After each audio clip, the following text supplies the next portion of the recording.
U.S. intelligence agency, mind control. Maybe. Ah! And I don't think these people who have been supporting the funding in the war in Ukraine know anything about supply chain economics, fuel costs, energy costs, energy return on energy invested. I don't think they understand any of these things. I don't think they understand food requirements. You know, when Joe Biden famously said, you know, what was he talking about, like a civil war or whatever, and said, you're going to need an F-16 and nukes to go up against the United States. And I'm like, tell that to the Taliban, to the Viet Cong. I mean, people don't understand that people need food. Come on. But at the same time, when you see these memes talking about, and I don't mean to bring it back to domestic stuff and civil war, but I just mean military conflict in general. You're talking to Erik Prince about fucking memes, bro. Tim, did you Google this guy before he came here? He's a war criminal.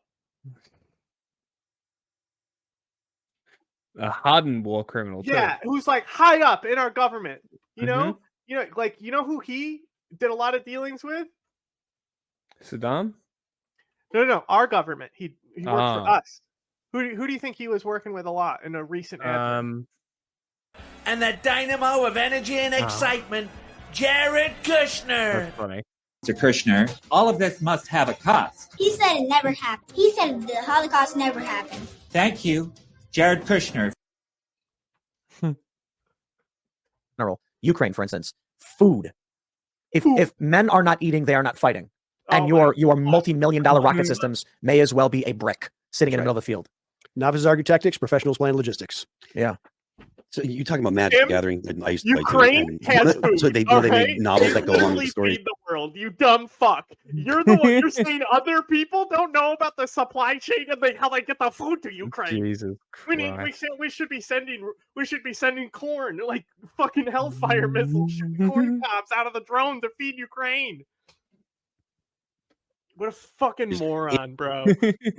In like the Urza Saga stuff, fucking exporting all the novels were about building the artifacts. It was all about mining. Because they want to. When he was talking about how people don't understand food, right? Yeah. I immediately was like, people don't I can see like, oh, maybe people don't understand that they export their food. You know, people might not understand the whole like bread basket of the world thing. You know, they might not know that much. That's like intermediate knowledge, I'd say. Yeah. But come on. To say something that dumb and for Erik Prince to sit across from him and be so stupid that be like, yeah, you know, that's logistics. Really impressive. This man like literally tried to go to China to like to basically sell them contracts for their police force in China. Basically was like, nah, get out of here. The artifacts and stuff. And it's makes it fun. It's something that people don't think about. Everyone thinks about the guys that are on the ground that are getting into the gunfights. That's what to Egypt. What? He trafficked weapons. He trafficked like yeah. He's like connected to a huge armed trafficking case. I mean, what hasn't he done? He's a war criminal. Yeah.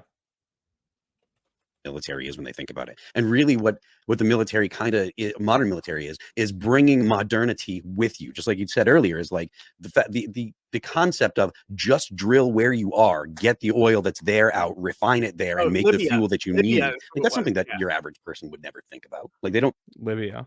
Yeah, so he was fucking importing arms from Egypt to go to Libya to arm like war criminals in Libya. Great. That's fantastic. So he was indicted for that. Cool. Think about that kind of logistics, that type of infrastructure being built on the fly. It's funny when we talk about, say, the Civil War, Gettysburg. I've got a Union Civil War rifled musket right over there that I got from an antique store. And I was watching a documentary on the battles of Gettysburg when I was in Gettysburg. What?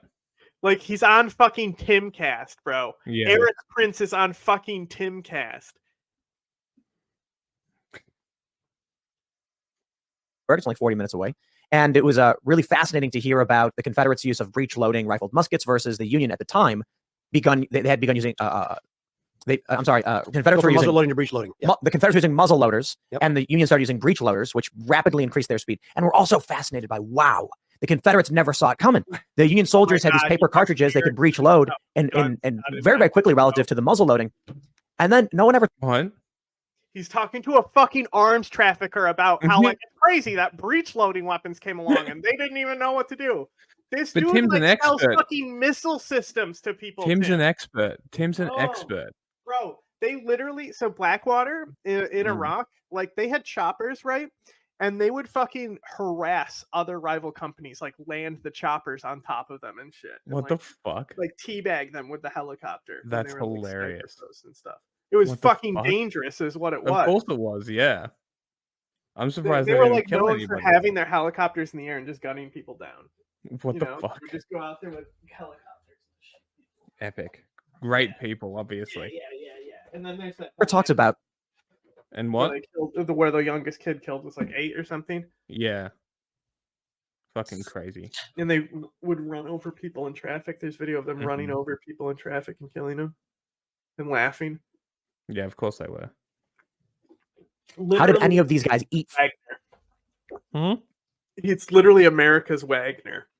Yeah. He's literally talking to Prigozhin of the West about breech loaders in the fucking Civil War, bro. Food, because that's substantially more important when you've got how many soldiers? There's like 100,000 or something. Oh, Jesus Christ. That's a lot of people to feed. Where's the food coming from? Who's making it? How are they getting it to those lines? 200 years ago, when you didn't have refrigeration, That's and why railways were so important. you're bringing a farm with you. That's why It's railways are so fascinating. important. That people grossly underestimate the most powerful weapons in war. They assume it's weapons and bombs. And I love giving. I've been watching this Dr. Stone. It's an anime manga, but there's a really great line in it. No, you're not talking to a the war story is criminal simple. about anime. You're starting right civilization now, from Tim. scratch. You're over something. not. And there's a conflict between two tribes, but they have modern. One guy has Jesus fucking Christ. It gets dumber every time. modern scientific understanding because it's a post-apocalyptic kind of scenario. He says we're going to build the most powerful weapon Erik mankind Prince is has sitting here ever being created. like, he's And the other gotta guy be goes, thinking, don't tell me, what you're going to make the nuclear weapons. fuck And he goes, is no, going on radio. here? He says cell phone. I think it's silly, but he builds a radio. And he's like, once we have the ability to communicate at the speed of light, we will outflank and defeat our enemy and engage in information warfare and control them outright. And people don't realize these things. They assume it's like, yeah, well, he's got an F-16 and nuclear weapons. You can't win. Yeah, China is sending TikTok over here to turn your children into a bunch of morons. You will not have a fighting force. Doing a good job of that. Absolutely. So that people don't understand what. It's funny because he's almost close. He's just missing the wider picture. It's not just China. He said What fighting and what war is about. Well, what? He said information warfare. He was there. Yeah. Let me throw it to you in this way. How would you define again. war? Like, what does war mean? A lot of people want to define war as only when the actual shooting starts. The reality is, it is a spectrum of conflict that goes from disagreement on an issue to all the steps, all the continuum of leverage that someone can apply, whether it's soft power, sanctions, economic leverage, etc. That an opponent can apply. Call it a pressure point, even to get you to submit before there's even a punch thrown in a boxing ring. So we are very much in a war between I would say two things. One, against the CCP, the Chinese Communist Party. Sure. Yeah. And I would also say we're in a war, Judeo-Christian Western civilization is against an Islamic Sharia supremacist mentality. The likes of Muslim Brotherhood, Hamas, etc. Well, I mean, the Those CCP, are the ones you listed. I suppose the Judeo-Christian values, it's an ideological war between fucking these factions. motherfucker. It's more than just territory. It's more than just. And I say Judeo-Christian, I mean a Muslim Brotherhood, bro. And then Hamas. Both of those are the same thing, idiot. Fucking moron. public government with Magna Carta, U.S. Constitution, that kind of society where the man's role in the state is defined, that an individual has rights, and the government has limited power to affect that person. Enlightenment right? philosophy. Yeah, exactly. That philosophy is very much in conflict with the Chinese Communist Party, which wants to rule everything and make it and reimagine, not remake the societies in their image. Are we winning or losing? We are. I would say it's been a scrum, and we are slowly we're losing. We are losing yardage right now, but leadership can turn that around quickly. And I think back to, you think about the 70s. How's ISIS doing? Lose the Vietnam War, helicopters off the roof of the U.S. Embassy in Saigon, 75. Iran hostage crisis. Oil embargoes.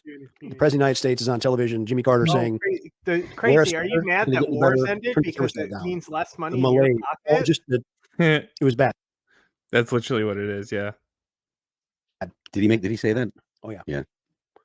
Wow. Just a little. Magna Carta. He literally wore a cardigan sweater and said, turn your thermostat down, save electricity. That's when they mandated 55 miles an hour as well. Yeah. Oh, was it? That was forcing fuel savings. I don't think that's correct, by the way. What's that? That 50. It used to be, I believe, 55 miles an hour was the most efficient speed to maintain based on like gear ratio or whatever. But I don't think that's true today. Oh, it could be. Probably not. No, but again, there's a bias because insurance companies lobby for it. Oh, absolutely. Yeah, seatbelt laws. But Reagan came along and said, enough containment. We're going to fuck the commies. He said we're going to go at them economically, politically, culturally, socially, everywhere. No, Tim, you do not. He unharnessed, unshackled the U.S. economy. Cut taxes, cut regulation. In Atlantis, an anime brain that he doesn't he's like, yeah, people don't understand. And this guy is literally just saying the most basic shit. And he's like, yeah, like stamps. Bro, he's talking about that they were limiting the amount of fuel that people were burning. That's the point of having these laws, the speed limits, and companies lobby for them. Companies do not lobby for like seatbelts and shit. That's not like done. Insurance companies want lower speeds on roads, is what he's saying. Yeah. Right? Because if they get lower speeds on roads, that means they make money. Because accidents don't happen. That's what he just told Tim. And Tim said, yeah, like crazy. Airbags. They make me ride a helmet when I ride my bike outside. And went after the Soviets, and the Soviet Union collapsed. So leadership matters. And fortunately, we don't have much right now. Do you think Trump would do a good job? I think he is. The leadership that collapsed the Soviet Union. Bro, there's only one guy, okay, that collapsed the Soviet Union. Zagarbachev!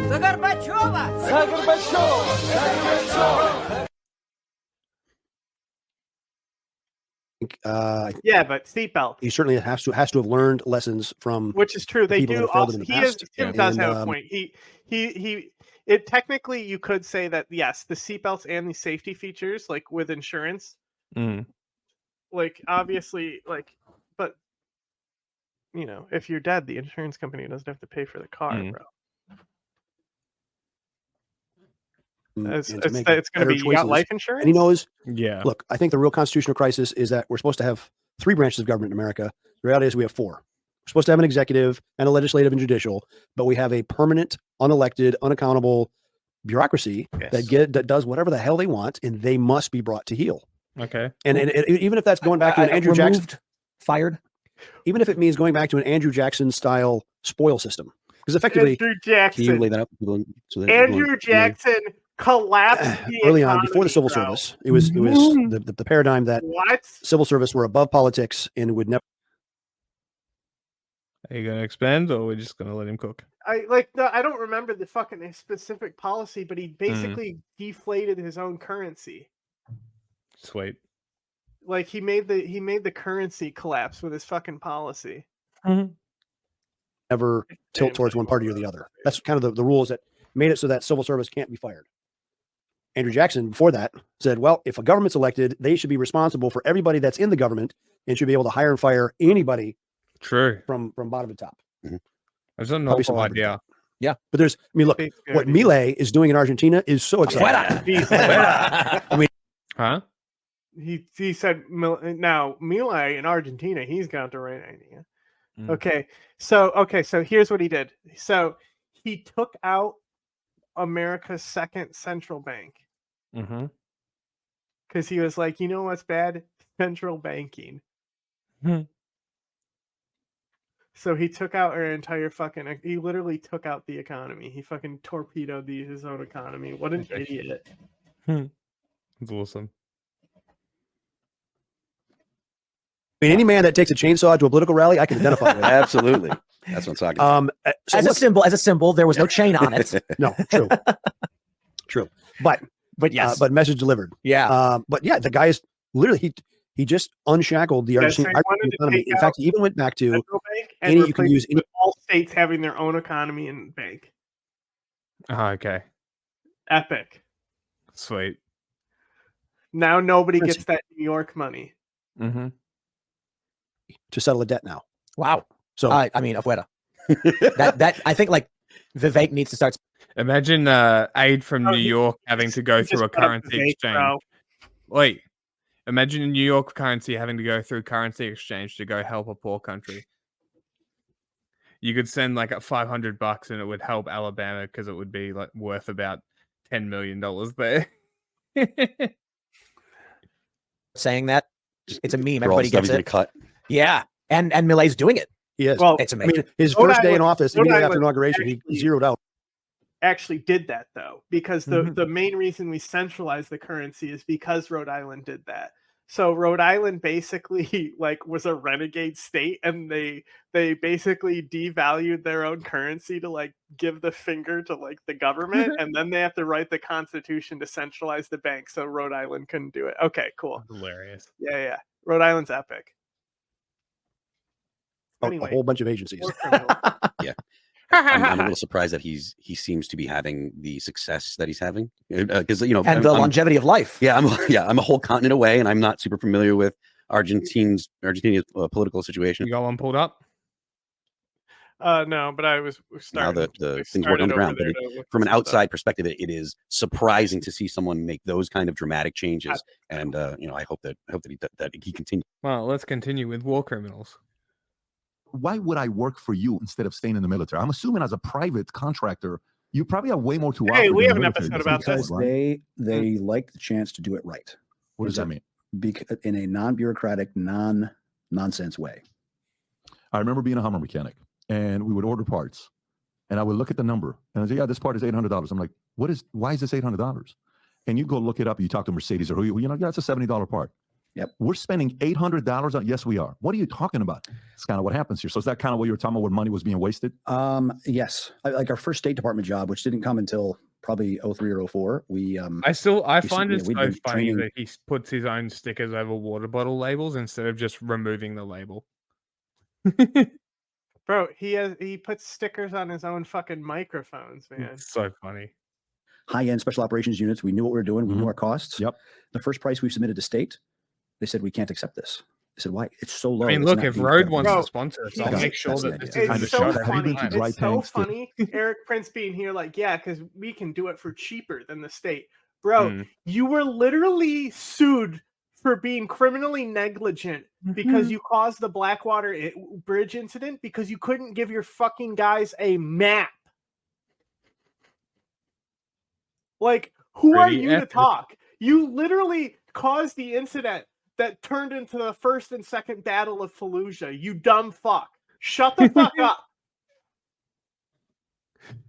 The facility in San Antonio. Drive tanks? Well, no, I used to have tanks on my farm. Have you heard of Drive Tanks? No. Okay, so this place called Drive Tanks. One day, crazy story, I'll tell you. I had Oh, kids. how I have you two not heard of British Drive personnel Tanks? carriers. But I'm going to Yeah, tell you Some people something. go for hay rides. We had tank rides. But you see, you look American, you are American. I'm from Iran. So one day I take my kids, these guys from Drive Tanks reach out. They say, Pat, we love the content. We want you to come out and bring your kids. We're going to have a lot of good time. We're going to drive over cars with tanks. We're going to blow things up. You're going to do 50 cal. You're going to say, I'm like, all right, let's go. We get a big sprinter. We get the guys. We go. I take both my boys at the time. This is 5 years ago. So my oldest would be 7, youngest would be 5. We go there. There's Navy SEALs. There's Delta. There's Special Forces, 5th Group. Everybody, they're there. And you're making bombs. You're driving on tanks. You're doing all this stuff. It was an incredible experience. If a person's never gone to Drive Tanks, you got to go to. It's a great experience. My kids come back. That next week, my son goes to school. What's The up young with the one, Western coverage of 5-year-old. the null and the Teacher Cuban? says, how was your weekend? You'll notice like none of the coverage I've done, like that I've selected, has been about Navalny. I don't care. I could care fucking less. Like, oh no, they're having a funeral. People showed up. Crazy. Can you believe it? Oh my God, a basic human right was accomplished in Russia today. The people sure are defiant, doing one thing that a regular country can do any day. Yeah. That's all you need to say. Like, come on. So it was great. So what did you do, Dylan? My daddy and I made bombs and we blew buildings up. I get a call from school.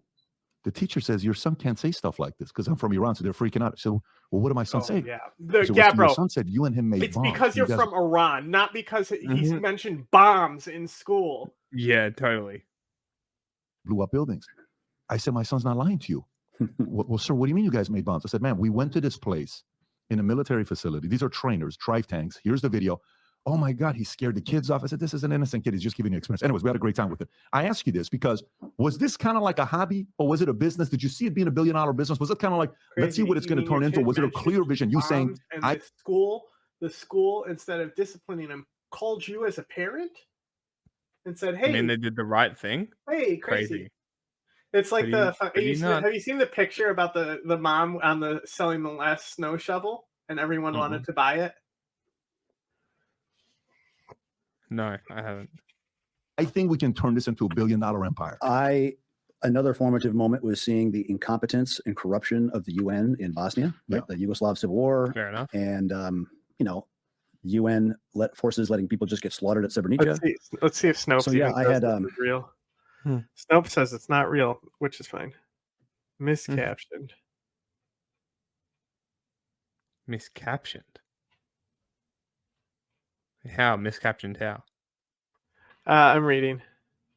Okay. And even seeing the nonsense what happened in Rwanda. UN run their mouth, and the Houthis kill. Sorry, no, the Tutsis and the Hutus. Yeah, the Hutus kill 1 million Tutsis with basically farm tools in 4 months in Rwanda. Come on. So I definitely saw a need for private peacekeeping as a way to displace the UN, which was, in my mind, and proven corrupt, immoral. Okay, so useless. basically what Snopes is telling me is that this origin of this drawing, it's too good to be a child's drawing, right? And it's like basically something that was from being sent around by your mom on email and stuff, like the email jokes. My mom would look at those all day and laugh and then be like, come here. And then it was like something about fucking reindeer and Santa. And we're like, okay, we interrupted Halo to show us this. Right. So it says, when I grow up, I want to be like mommy. But the thing is that she has the last snow shovel at Home Depot. And so people were saying, we'll pay you for it. Right. So that's the joke. Yeah, that's hilarious. I haven't seen that. That's funny. Are you sequencing the process of how this is going to work out? We're going to start off as a training facility.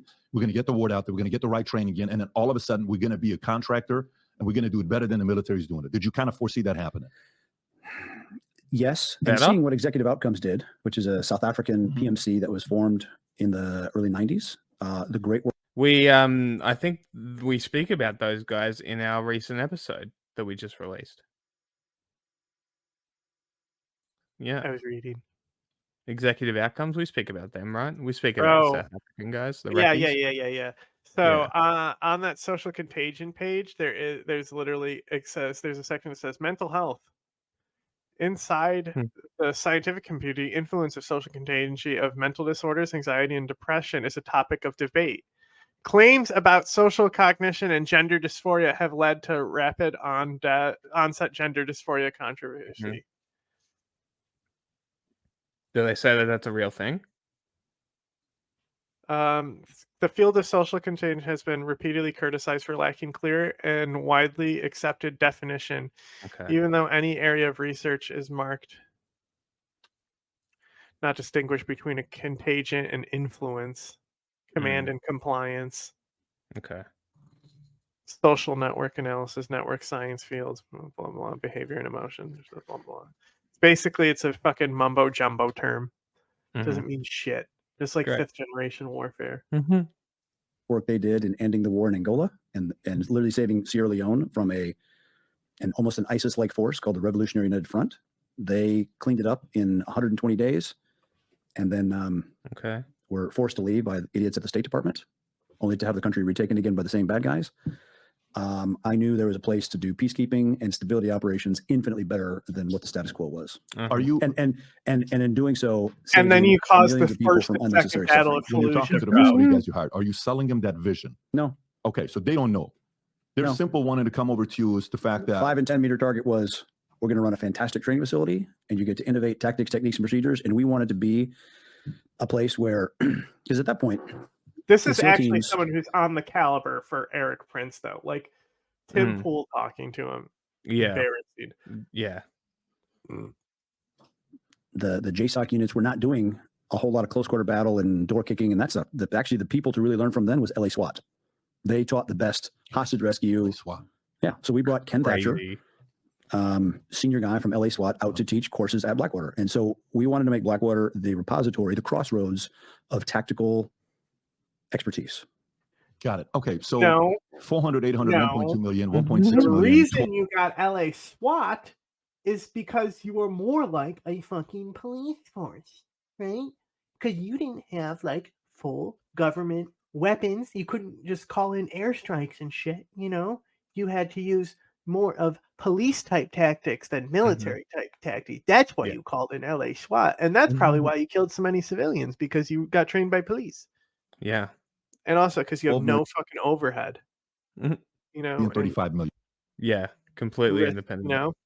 And when did you get the contract where you said, guys, this thing's about to change? What I know you said 9/11, but when was it when they actually made? It was actually after the USS Cole was blown up in October of 2000, right? Navy ship blown up by a suicide boat, killed 17 sailors. Yep. They were holding unloaded weapons that they hardly ever fired before because the Navy viewed firearms training as too dangerous. So they're shooting laser simulators. Lol.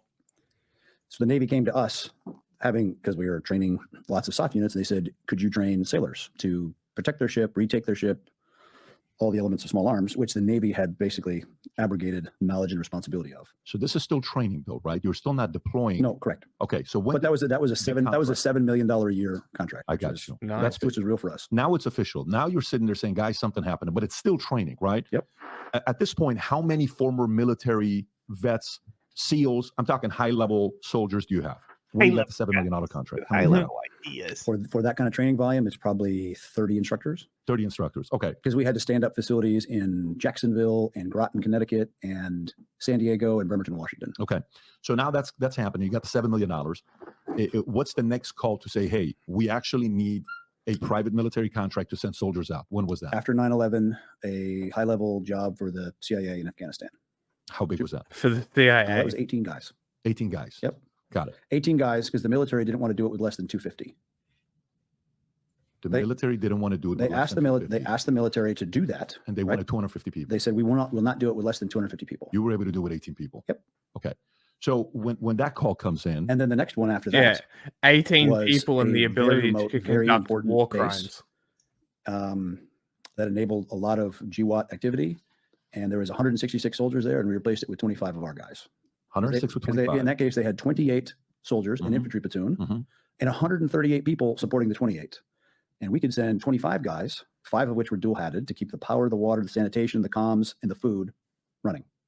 It's a different model. I can send 30, 40, and 50-year-olds that have a lot of experience and can fix a generator, run a radio. One of the things you do is fucking make sure the cafeterias are running. Yeah. They gave you the fucking contracts to keep the cafeteria running.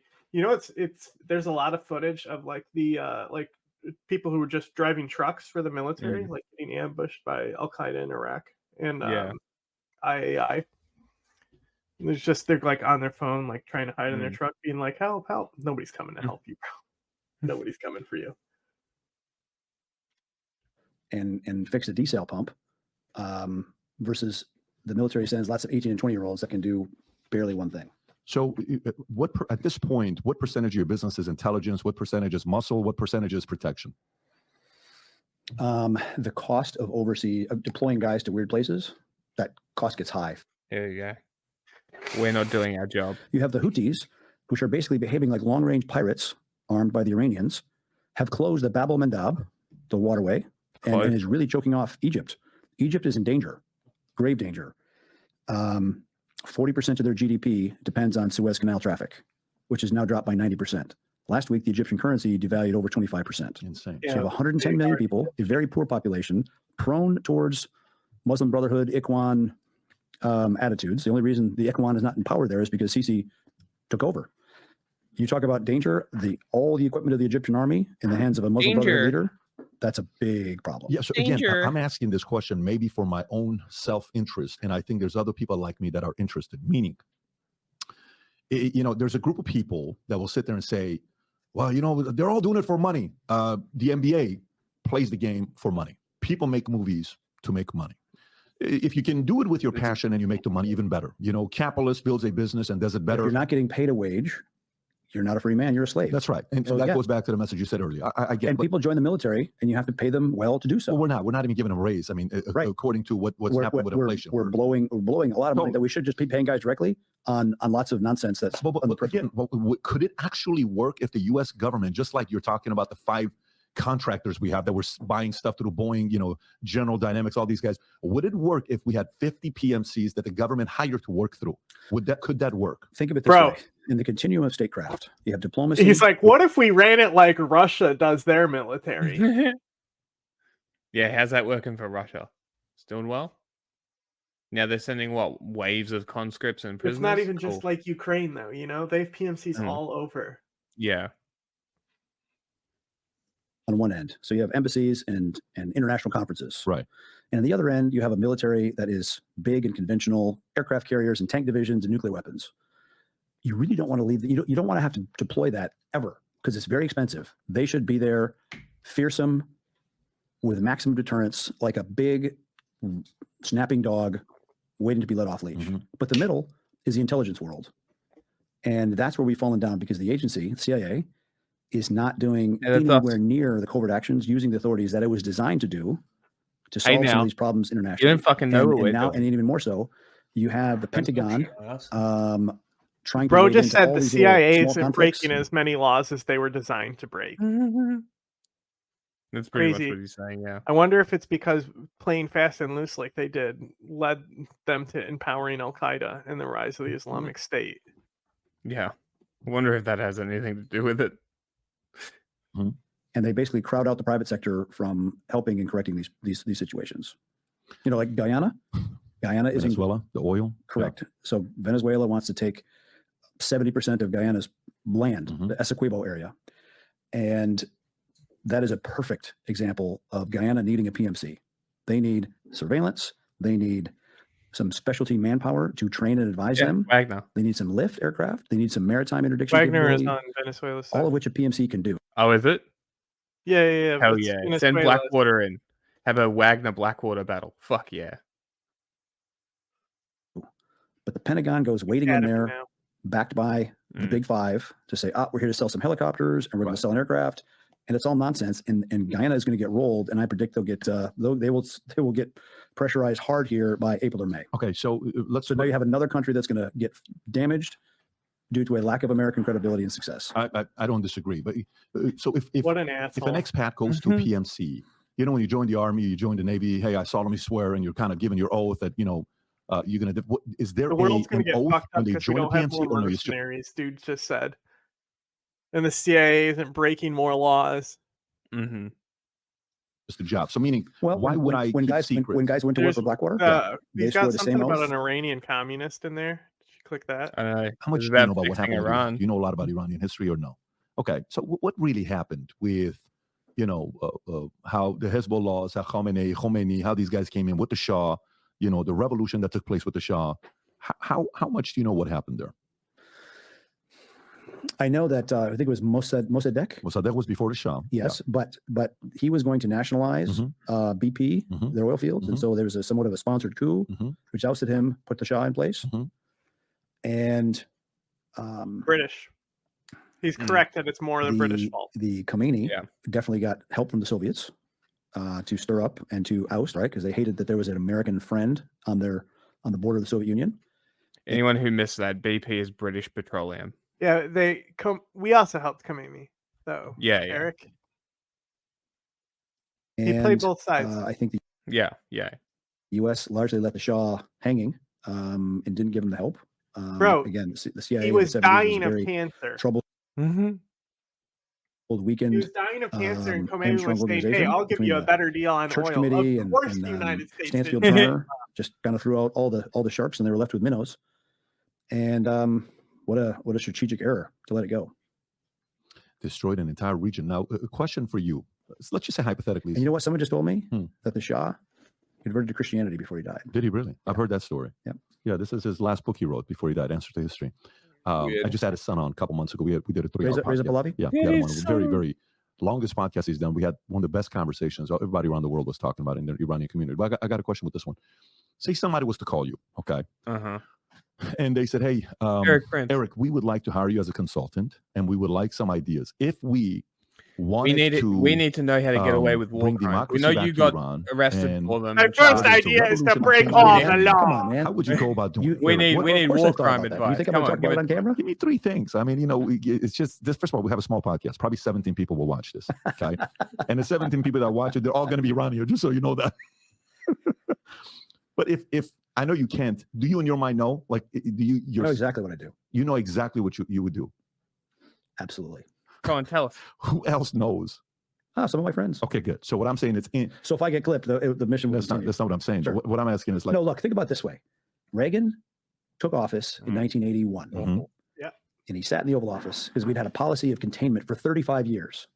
And he said, enough. We're going to fuck the commies. We're going to go at them economically, politically, culturally, socially, in all ways we push back. I remember that speech. Fuck the commies. It was no. I get what you're saying.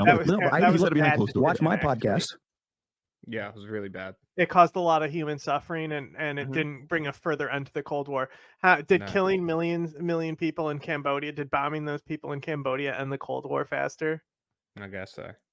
Did the fucking wiping out villages in Vietnam, did that end the Cold War faster? Of course it did. Did fucking arming Iraq and Iran to fight each other into oblivion end the Cold War faster? Obviously. Like, what are we talking about, bro? Idiots. Imagine this, right? Imagine it, because things got kind of good. Like, like Khrushchev, things lightened up a lot, even though there's the missile crisis, right? By the end of Khrushchev, things had lightened up a lot, right? Yeah.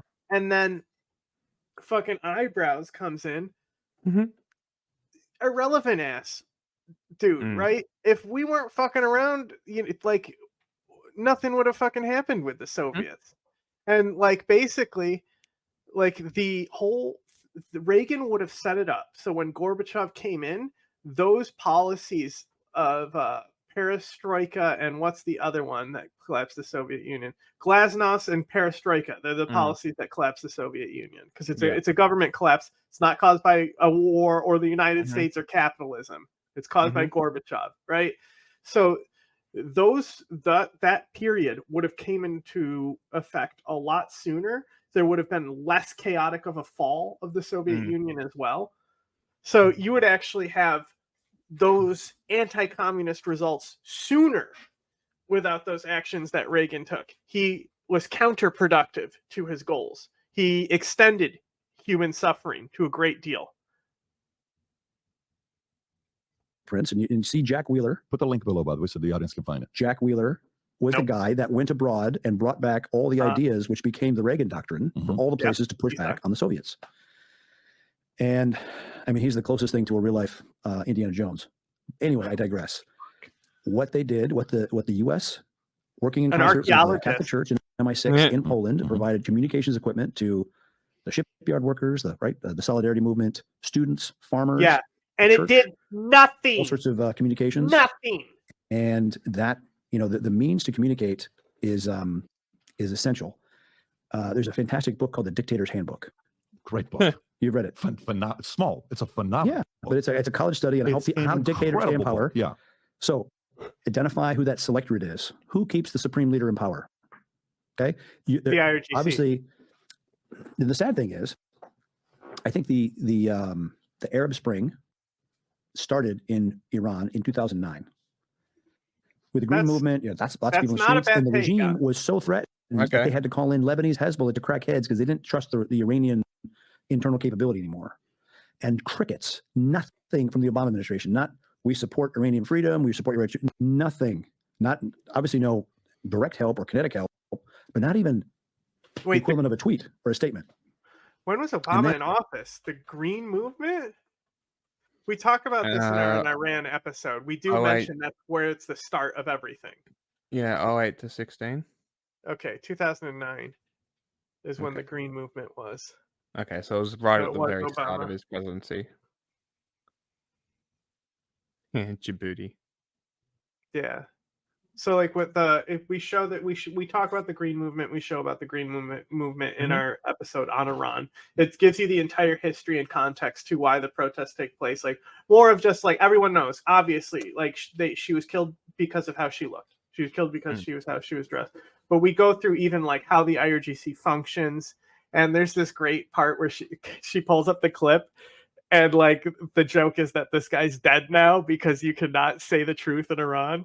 Because he literally says the IRGC were set up to prevent a counter coup in the clip that she pulls up. Yeah. And it's like, no, that guy's dead now. But yeah, this is honestly not a bad take. Okay. And you have the Women Life Freedom protest, where women are protesting. They want to show their hair or wear a skirt or drink a beer or listen to rock and roll or drive, whatever. No. The chant of the protest is not just women life freedom.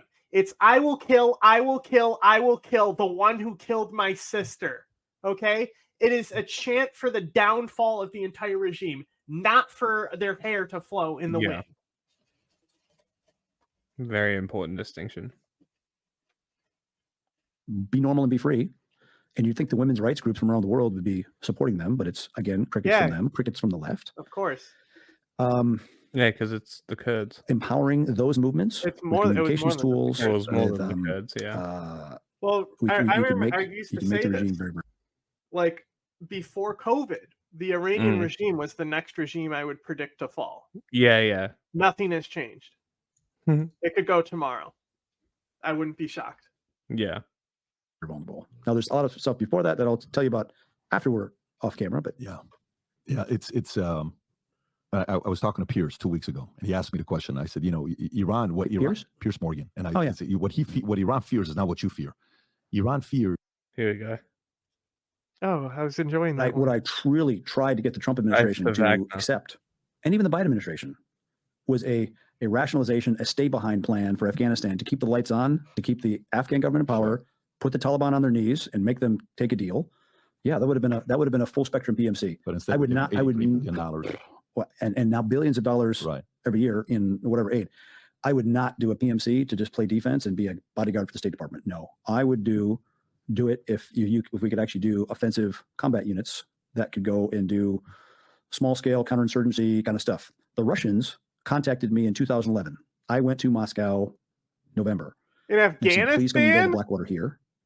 Here's the land, all the rest. I actually went shooting with their Alpha group. And that was, this was before they went into Ukraine, even in 2014. So there was a preset and peace, love, and happiness with the Russians. Obviously, I said, no, I can't do that. But it was interesting. They fully embraced what the private sector can do. And are they doing it? The Russians have never really integrated air-land battle and maneuver and fusing that surveillance. I would argue, I think I could have built a better PMC than Prigozhin did, but Wagner Group. Yeah, that was a very, very conventional force. Did you guys ever do anything? Did you ever meet him or no? Never did. Never had a communication. Nothing. 0.00000. Why? Because somewhere it talks about Blackwater offered service to Wagner Group. Yeah, that's a that's a newspaper, if you can call it that, funded by an Iranian communist. From the Today part, you got to give them credit. It's actually a pretty good spin. If it's fuck those guys. Who is this company, by the way? Do you know? It's Can you pull this up? I'm actually curious. It's funded by Pierre Omidyar. Okay. Whose parents were Iranian communists, which they stayed in Iran.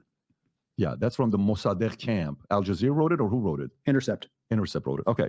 So you're there. You're in Russia. They're wanting you to create a PMC there. This is a year after you, 2011. So this is a year after you sold. He also probably organized 13 years ago, you're 41, I want to say, 40 years old. Okay. So you still, you have a lot of the stuff is fresh in your mind. If you really wanted to do it, you could do it. Did you ever meet Putin on your trip there, or you never met him? Never okay. So let's stay on this point too with the PMCs, but also a little bit with Russia.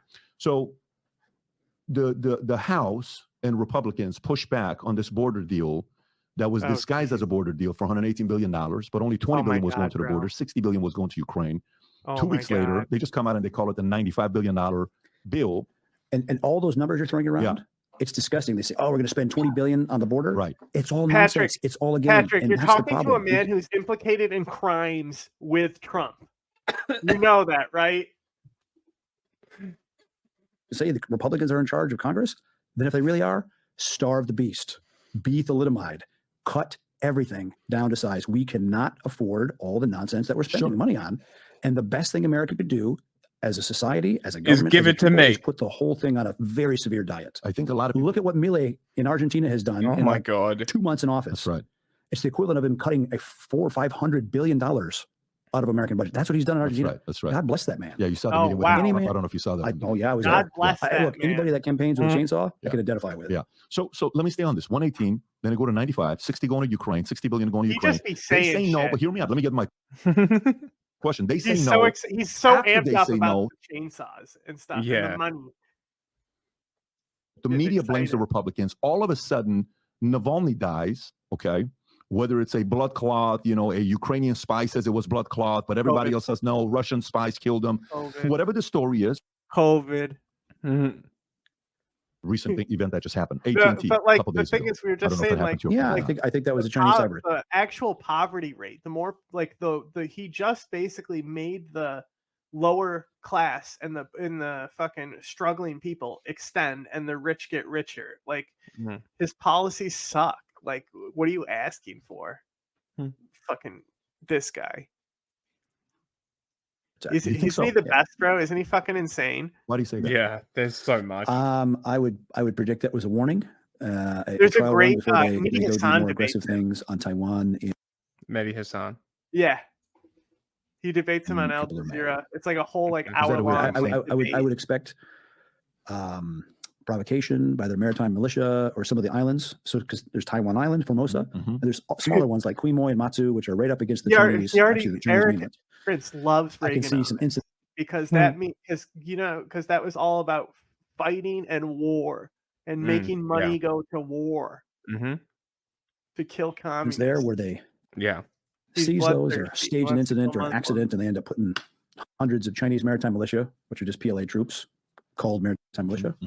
And they'll see what the West does. Is Biden going to roll an aircraft carrier if that happens? And so they will test and see if there's consequences. Test and see if there's consequences. They now do hundreds of Chinese Air Force aircraft that overfly Taiwanese airspace all the time without consequence. They shoot missiles over Taiwan, over Japanese territory even, without consequence. If you allow them, China is an ancient society, and let's go to war over boat bumping. They will salami slice. They will keep pushing. Right? You can cut it really thin, and they might take 3 little slices, but they've moved. They've moved the ball in their direction. They have nuclear weapons, bro. And Trump was the first president. They get to do this. They're like a neighbor. That just like moves how the Russia gets to invade Ukraine. Yeah. It happens because they have nuclear fucking weapons. Fence into your yard 6 inches a year. And Trump was the first one that said, hey, get the hell back on your side of the line.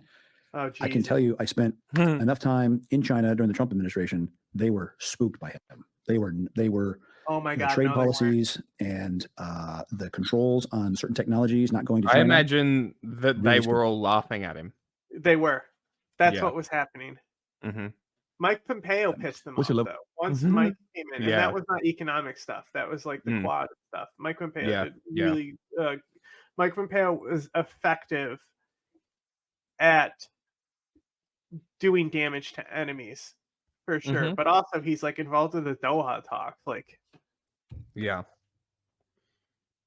level of speculation on this being China. If you were to say, over under, I'd say 70% is China, 50% is China. What would you say on the AT&T incident? 70%. Okay, so let's just say that's 70% China. Are they doing it and telling US that we did it? Like, are they doing? Okay, so they're doing it and they're saying break contact on Taiwan or more to follow. Got it. To say we are capable of doing way more than this if you screw with this. Okay, so let me go a little bit deeper with this because when we have lots of asymmetric capability inside the United States already. What does it look like? Give us a picture of how ugly this could be. What China's capable. Look, China why? From a why counterintelligence perspective, they've had the Confucius Institutes at American universities for decades, which are right, like these Houthi ops, for example, right? They made a short threat there, right? They said we have a list of targets, we're ready to go. And everyone reported as the U.S. was starting to bomb them, and it's like, no. They just said they're ready to bomb them. Like, all right, they literally said one more motherfucker, and the Houthis did it, and now they've been getting bombed ever since. Yeah. Like, it's not like China where they say don't cross that red line. but it's Well, never unless the you're actual Obama, line. then you love when Assad crosses the red line. Yeah. They're Chinese government funded interest in communication no. centers on campuses. They have the 1,000 Talents program no. where they would task smart Hey, Chinese. you want to learn more about this from go people who 1,000 not an 1,000 Talent idiot? program. We just did an LTEC on this with Sinotalk or Yeah. Sinotalk, depending on what dialect you speak of English. Two-part There's 2 episode, but I think the episodes. first one Yeah. is really more about the university stuff, because I open with the universities. Yes. Yeah. Where they would task smart Chinese to go study in a specific university to gather intel on a specific thing. So they're tasked to go Yeah, in, and they've gotten learn, nuclear do, follow, secrets from take. this. Yeah, that's also not how it works. 1,000 Talents is paying people in the West to go to China and give them the secrets. That's what it is. Well, they also do both. They Mr. do both. Genius. Yeah. You can learn all about it in our episode. That tech back to China. China doesn't. Okay, we they don't have know if China can even fight a war. Chances are Like- they can't. I mean, have you seen their fucking carrier, bro? Mm. The fucking Yeah, no. mess. Taiwan. Like Taiwan. it's like fucking styrofoam level carrier. Like Yeah. that thing will get ripped apart if they try to fucking actually launch and do a full mission off of it. I think it's catapult, right? Don't they do a I catapult? think it system is. on Yeah. too? Yeah. Jesus Christ, idiots. It's gonna be great. Let's go ahead. You were saying something. Can't remember. Doesn't You were matter. saying something about the Taiwan. United Front. Taiwan's defense systems are as good as Israel's, theoretically. China will have a hard Supposedly time. better. Also, But Taiwan they're is untested, basically a unlike fortress. Israel's. Israel's are tested. They Yes. have the crew, like. hmm But That's the big difference. I was just talking with Sino Talk, right? And we were laughing because you know how there's the 2 helicopter prototypes, right? And they went with the Osprey type version. Yeah. So the other one that was like built by the Swarovski, the guy they built the Blackhawk. They paired with a different company, but how much do you know about that helicopter, the one that failed? Right? Nothing. So that helicopter, the main reason they didn't pick it is because it was still like not a finalized thing. They had an idea for a solution for something, but Okay. it literally had Chinook engines in it, so it's fuel Oh my economy. God. So that's Yeah. the issue, is that they were going to upgrade and like build its own engine to have better Mhm. fuel economy, but these are ready now, so they went with those. Yeah. But China, they did a prototype of like their knockoff, right? So this helicopter has a redundant part because the tail's like a fan, right? It's not like a horizontal rotor. Yeah. And it's got like the cross lattice and then like one that goes down like this. So it's like a T underneath that rotor. That redundant part at the bottom is theoretically, in case it's stormy weather, it could like bump and damage the tail. And so I was laughing at how much they ripped off. They literally took a redundant part and even put that on there. And like the whole thing about the fuel economy, right there, I would love to see China figure out that fuel economy issue. That would be literally was, funny. like, cutting edge, right? Yeah, they that were, would be like, funny. Still developing. Like they need to be able to, and like also like the stuff that the design in that helicopter, insane. Yeah. Like I don't know, but you know maybe they'll get Israel to sell them a helicopter again. Maybe we'll see. Works Department, all through the United States. So you have a lot of Chinese diaspora that are here. Here we go. That Wikipedia. the Ministry of State Security still has their hooks in. TTP. And because there's family members back in China that they can hold in danger to make that person in America do what they want. True. If the FBI was serious about CI, the Communist Party members have to check in and go for training at least every 6 months.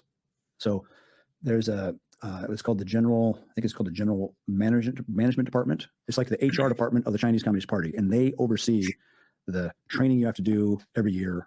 It's almost like reserve duty, where they have to come in and get their party indoctrination. If they were smart, surveil every consulate, every known Chinese facility, and see who's going in and out of there. Those are the CCP members that are here in the United States, Not necessarily. working, living, studying, and some of them even working for the U.S. government. So yeah, they have a massive installed base of influence. And Sounds like he's Why didn't we advocating think of that? for. Why didn't we think of that? It sounds like he's advocating for racially targeted surveillance. Interesting. Like we don't fucking surveil embassies in our own Yeah. fucking country, bro. That's been happening since embassies existed, probably. Here's the thing. You know what the issue is? So you want to detail all that resource into that surveillance program. How much is it going to yield? Yeah, exactly. Right? A majority of the data that comes in is garbage already, right? So you're talking about maybe an increased 1% chance, right? Yeah. To have like yieldable data. Not a good waste investment. of money, bro. Yeah. And Mr. loves reducing spending. All right, buddy. How about we just send them to prison when they sell fucking China's secrets? And that works as a deterrent. Like, Very long prison sentences. Yeah. Yeah. And covert action already. And that's mostly on the collection side. And because of the massive illegal flow of migration, there's a lot of Chinese males, military age males. They're not all Chinese soldiers. They're not all Chinese spies. There's a lot of men. There's like 40 million males of marriage age in China with no prospects of marrying a female. Like, have we looked at the fucking gender chart by year? You know, the fucking population demographics of China. Crazy. It's wild. Chinese boys are coming over here while their fucking economy is in free fall. That's crazy. Wow. Who and would have they're guessed? buying up all the farmland they've got around the military bases. That's Dr. Phil talking about that shit. So because of sex selection abortion. When they had one child policy, the parents would abort a female baby and have a male. So these dudes are in China with the economy not doing great, with no prospects of a female. They say, hell, I'm going to America. Now, if only 2% of those millions are bad, still really bad. So again, that is a serious CI problem that needs to be marked up. Okay, on the so cyber I side. think, I mean, AT&T, again, we go into this a lot with our interview, right? But one of the main issues is like these like foreign police stations and stuff. It's not really an us issue. It's the fact that China itself is pressing these people. Like they like you need to come back every 2 years to like prove your loyalty and stuff. Like they have their family. Like it's the Chinese surveillance of their own people that's going on in this country that's causing that. So instead of like watching every Chinese person and spending all this money, how about we just make sure that the enemy is not like harassing citizens or people under your in our protection? country? Yeah, under your protection in your borders. How about we stop letting the Iranian regime kill people in this country? Yeah, that'd be nice too. You know, it's almost like fixing this problem specifically with China would help with a lot of things. Crazy. Insane. What a crazy thought. Yeah, see, they just need that. This is a plan though. That's how we stop it. Sex workers, our private military sex worker company. Right? And we deploy them, the sluts. Tactical slut. Airborne sluts. Goes out, right? So can they knocked out 911 service? That's right. So can they? What is their cyber attack capabilities look like? The number can be 699.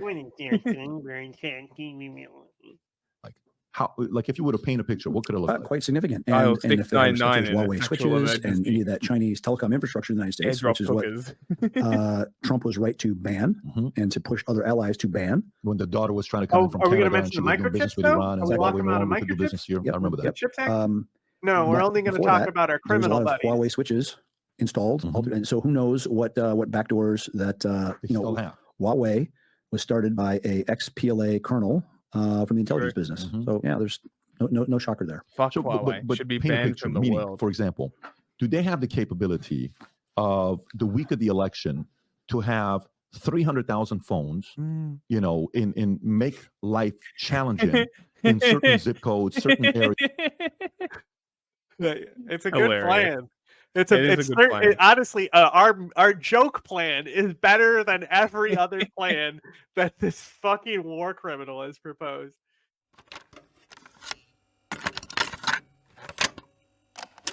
Are you aware of a CIA psychological profile about you, sir? Would you be interested in hearing what the CIA had to say? This secret study portrays as a brilliant but dangerous megalomaniac who is likely to pursue his own aims in disregard of U.S. interests. He's an uncertain ally. Shall I go on, or would you prefer that I stop, sir?